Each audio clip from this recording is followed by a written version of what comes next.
নমস্কাৰ, মই ৰঞ্জন চৌধুৰী। আপোনালোকে যদি সঁচাকৈ নিৰ্ভীক নিৰপেক্ষ সাংবাদিকতাত বিশ্বাস কৰে, সময় নষ্ট নকৰাকৈ ইমিডিয়েটলি আপোনালোকে আমাৰ চেনেল ছাবস্ক্ৰাইব কৰক।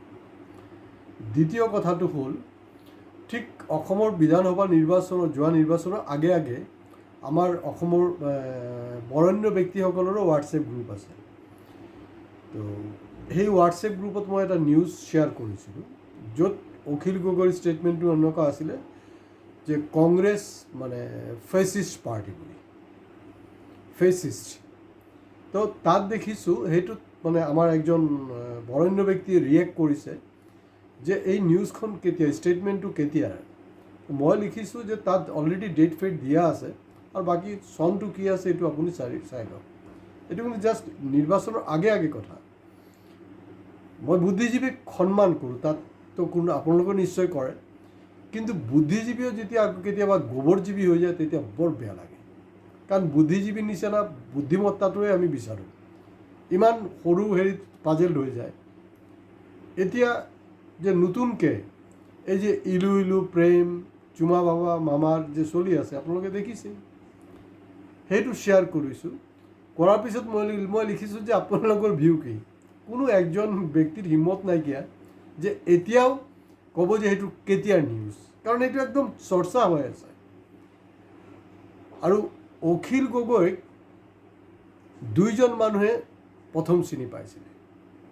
প্ৰথমজনৰ নাম মই এতিয়া ব্যাখ্যা কৰি দিম আপোনালোকক, আৰু দ্বিতীয়জন কোন হয় আপোনালোকে কমেণ্ট বক্সত প্লিজ কমেণ্টছ কৰিব। এয়া হ'ল তেওঁৰ অখিলৰ ষ্ট্ৰেটেজিটোৱে হ'ল, য'ত বাওঁপন্থী, য'ত কংগ্ৰেছৰ যিবিলাক গড় আছে সেইবিলাক কেনেকৈ শেষ কৰিব, সেইটো একদম ছিংগল এজেণ্ডা। কাৰণ সেইটো RSSৰ এজেণ্ডা, সেইটো BJPৰ এজেণ্ডা, সেইটো বিশ্ব হিন্দু পৰিষদৰ এজেণ্ডা। ছেইম এজেণ্ডাত তেখেতে কাম কৰি আছে। ভাৰতৰ কমিউনিষ্ট পাৰ্টি CPIৰ যোনটো কাৰ্যালয় আছে গুৱাহাটীত শিলপুখুৰীত, তেওঁ কি কৰিছিলে, এই মাৰ্ক্সবাদ শিকোৱাৰ নামত তাত গৈ আড্ডা মাৰিবলৈ ষ্টাৰ্ট কৰিছিলে। সেই বস্তুটো তেওঁৰ অখিলৰ নচিব বেয়া। আৰু সেইদিনাখন অসমৰ প্ৰাক্তন ৰাজ্যসভাৰ সাংসদ তথা প্ৰথম অকংগ্ৰেছী বিধায়ক নাজিৰা সমষ্টিত ধ্ৰুপদ বৰগোহাঁই ডাঙৰীয়া, একদম নিট এণ্ড ক্লিন একজন মানুহ। তেওঁৰ হেৰি নাই, হয় তেওঁৰ কথা বতৰাবিলাক অলপ খাৰাংখাজ আছিলে। আহোম মানুহৰ যোনটো হয়, উজনি মানুহৰ যিবিলাক হয়, সেইটোৱে আছিলে তেওঁ সেই ঠিকাদাৰকো কোনো পাত্তা দিয়া নাছিলে। সেইকাৰণে বহুতে বেয়া পাইছিলে। তো তেখেতে যেতিয়া পাই গ'ল অখিলক, পাই যোৱাৰ পিছত কি হ'ল, না মই মাৰ্ক্সবাদৰ ক্লাছ এইটো হেৰি কৰি আছোঁ, বোলে দৰকাৰ নাই নহয়। সি আকৌ অলপ কিবা এটা টেৰামি কৰিব লৈছিলে, গতিয়াই উলিয়াই দিছে। গম পাইছেনে, মই কৈ আছোঁ ভাষাটো, গতিয়াই অখিল গগৈক উলিয়াই দিছে ধ্ৰুপদ বৰগোহাঁই ডাঙৰীয়া। তেখেত প্ৰথম চিনি পাইছিলে। আৰু দ্বিতীয়জন ব্যক্তি কোন হয়, আপোনালোকে অলপ দিমাগত প্ৰেছাৰ দিয়ক, আপোনালোকে সেইটো পাই যাব। এতিয়া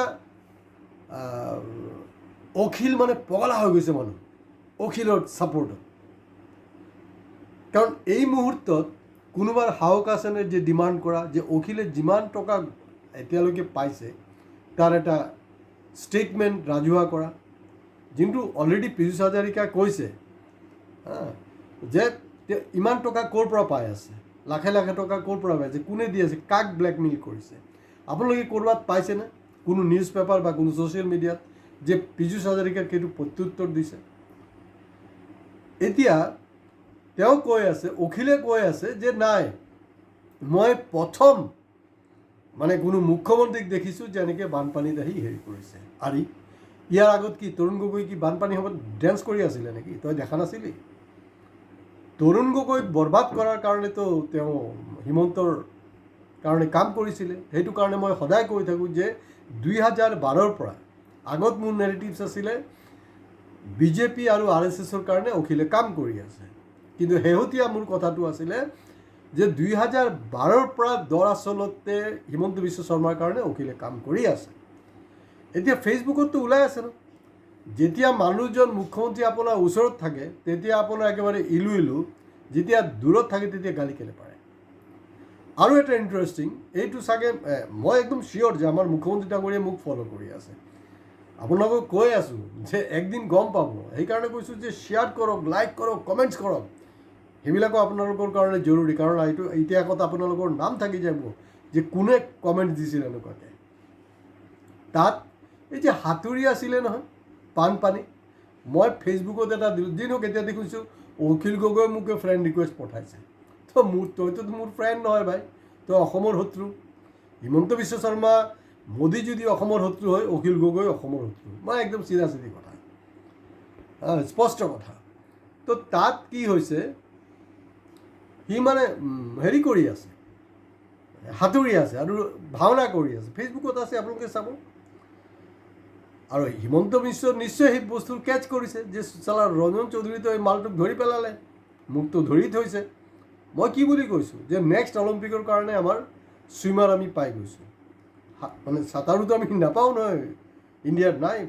এইবিলাকতো বেলেগ বেলেগ কাণ্ট্ৰি, ৰাছিয়া, আমেৰিকা, চাইনা, সিহঁতি লৈ লয়। তো অখিল গগৈ ধেমালি নেকি, বানপানীৰ মাত্ৰ সাঁতুৰিছে। সেইটোক এনকেজ কৰিছে, মই চিয়'ৰ মুখ্যমন্ত্ৰী ডাঙৰীয়া এইটোক এনগেজ কৰিছে। আপুনি লাজ নাপাব, মনে মনে থাকক, কোনো অসুবিধা নাই। কিন্তু আপুনিও যে মোক ফ'ল' কৰিছে এইটো কাৰণে মই ভাল পাইছোঁ। মই কাৰো শত্ৰুও নহয়, কাৰো মই বন্ধুও নহয়। এওঁ কৈছে, আপোনালোকে চাব যে আচ্ছা তুমি যে হেৰি কৰি আছে, সাঁতুৰি আছিলা যে, মানে কাৰোবাক কি উদ্ধাৰ কৰাৰ কাৰণে না কিহৰ কাৰণে? তেতিয়া কিন্তু সি উত্তৰ দিব পৰা নাই, কাৰণ এই গোটেইটো ভাওনা। আমি কি পাইছোঁ অসমত? বৰ্তাক পাইছোঁ না, বৰ্তাটো পিছলৈ কৈছোঁ, বৰ্তাটো ভুল হ'ব, বহুতবাৰ কৈছোঁ দেই, বেয়া লাগে শুনক। আমি মামাক পালোঁ, আমি মামীক পাইছোঁ, আৰু যে পৃথিৱীৰ আটাইতকৈ বৃদ্ধ ছাত্ৰ নেতা সমুজ্জ্বল ভট্টাচাৰ্য। মইতো একদম কেটাগৰিকেলি কওঁ, কাৰো বাপৰ হিম্মত নাই অসমত। কওকচোন, একজন এংকাৰ, একজন বিৰোধী নেতা, একজন শাসকীয় দলৰ নেতা যে ক'ব পাৰিছে যে পৃথিৱীৰ আটাইতকৈ বৃদ্ধ ছাত্ৰ নেতা বুলি? মই কৈ আছোঁ, মই ৰঞ্জন চৌধুৰী, মই কৈ আছোঁ যে এইটো হয় নে নহয়। ৱৰ্ল্ডত ক'তো বিচাৰি নাপাব আপুনি। এইটো কাৰণে এতিয়া আচুৰ মানুহে কৈ থাকে এওঁতো আমাৰ এডভাইজাৰ নহয়, আমাৰ বৰ্তা হয়, বৰ্তা।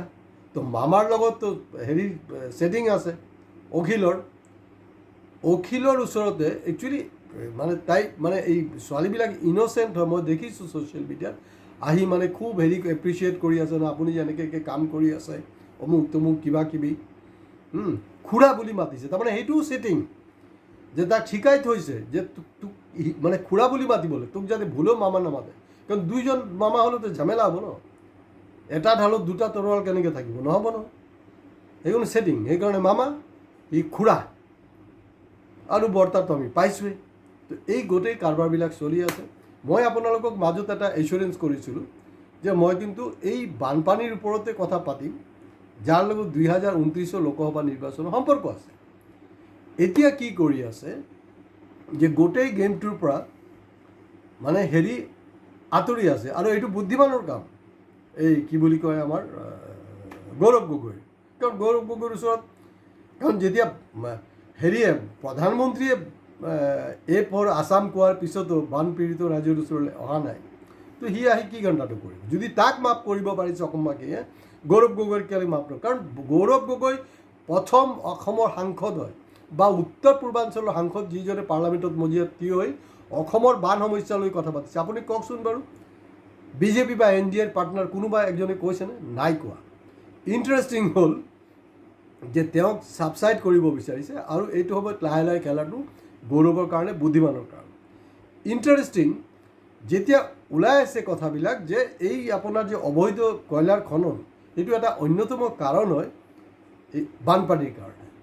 তো এইটো মুখ্যমন্ত্ৰীৰ দাঁতি হৈ আছে যে নাই, এইটো নহয়, অসমত কোনো নেকি মানে হেৰি নহয়, মানে কয়লাৰ 2 নম্বৰী বেপাৰ নহয়। আৰে ক'ত 300, ক'ত 500, 600 গাড়ী যে এই বানপানীৰ কাৰণে ৰখি আছে, এইটোতো খবৰ ল'ব লাগিব ন মুখ্যমন্ত্ৰী ডাঙৰীয়া। সেইটো ক'ল আমাৰ ইয়াত নহয়, ভাল কথা, খুব ভাল কথা। কিন্তু আপুনি কৈছে যে নাগালেণ্ডত যোনটো অবৈধ হৈ আছে সেইটোকতো আমি একো কৰিব নোৱাৰোঁ। আৰে আপুনি ইণ্ডিয়াৰ আটাইতকৈ পাৱাৰফুল মানুহ, আপুনি কেলৈ কৰিব নোৱাৰে? নাগালেণ্ডত কি কংগ্ৰেছৰ চৰকাৰ চলি আছে নেকি? বিৰোধী চৰকাৰ চলি আছে নেকি? নাগালেণ্ড চৰকাৰ কি এন ডি এৰ পাৰ্টনাৰ নহয় নেকি? মুখ্যমন্ত্ৰী ডাঙৰীয়া, আপোনাৰ ভক্তবিলাকক মই চেলেঞ্জ কৰিছোঁ, আপোনালোকে উত্তৰ দিয়কচোন। এইটো কি আবল তাবল বকি আছোঁ? এই বস্তুবিলাক অখিলে নধৰে কেলে? এই বস্তুবিলাক ধৰিব লাগে। আৰু মই কাৰো পকৰত নালাগো, কাকো সমালোচনা নকৰোঁ। কাৰণ যোৱা 5টা বছৰ মানে এতিয়া 6টা বছৰ হ'বলৈ গ'ল, অখিল গগৈ কওকচোন যে সি ডিজাষ্টাৰ মেনেজমেণ্ট, কাৰণ যেতিয়া যিকোনো সময়ত, কাৰণ তাততো আৰু এইটোতো আৰু ৰাজস্থানৰ মৰুভূমি নহয়, শিৱসাগৰ নাজিৰা সেইবিলাক অঞ্চল তাই নৈ চৈ আছেই। কওকচোন যে ডিজাষ্টাৰ মেনেজমেণ্টত মোকাবিলা কৰাৰ কাৰণে অখিল গগৈ কোনো প্ৰজেক্ট দিছে? নাই দিয়া। আৰু সেইটোতো কোন হয়? হেৰিয়ে কৈছিলে যে 2031 বিধানসভা নিৰ্বাচনত অখিল গগৈ বিৰোধী দলৰ দলপতি হ'ব।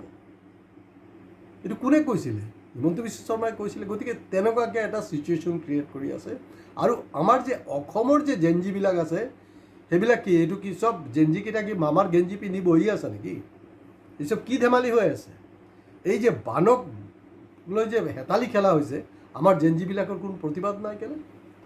কাৰণ কুংকি চৌধুৰী তাত গৈ অকল এই বান বিতৰণ হেৰি কৰি থাকিলে নহ'ব, জেনজিকো জগাইটো উঠাব লাগিব। সেনেকৈ নহ'ব, কাৰণ জেনজিৰ এটা ভাইটেল ভূমিকা ল'বলৈ আছে। আজি ইয়াতে শেষ কৰিছোঁ। নমস্কাৰ। প্লিজ লাইক কমেণ্টছৰ লগত ছাবস্ক্ৰাইব কৰিবলৈ নাপাহৰিব।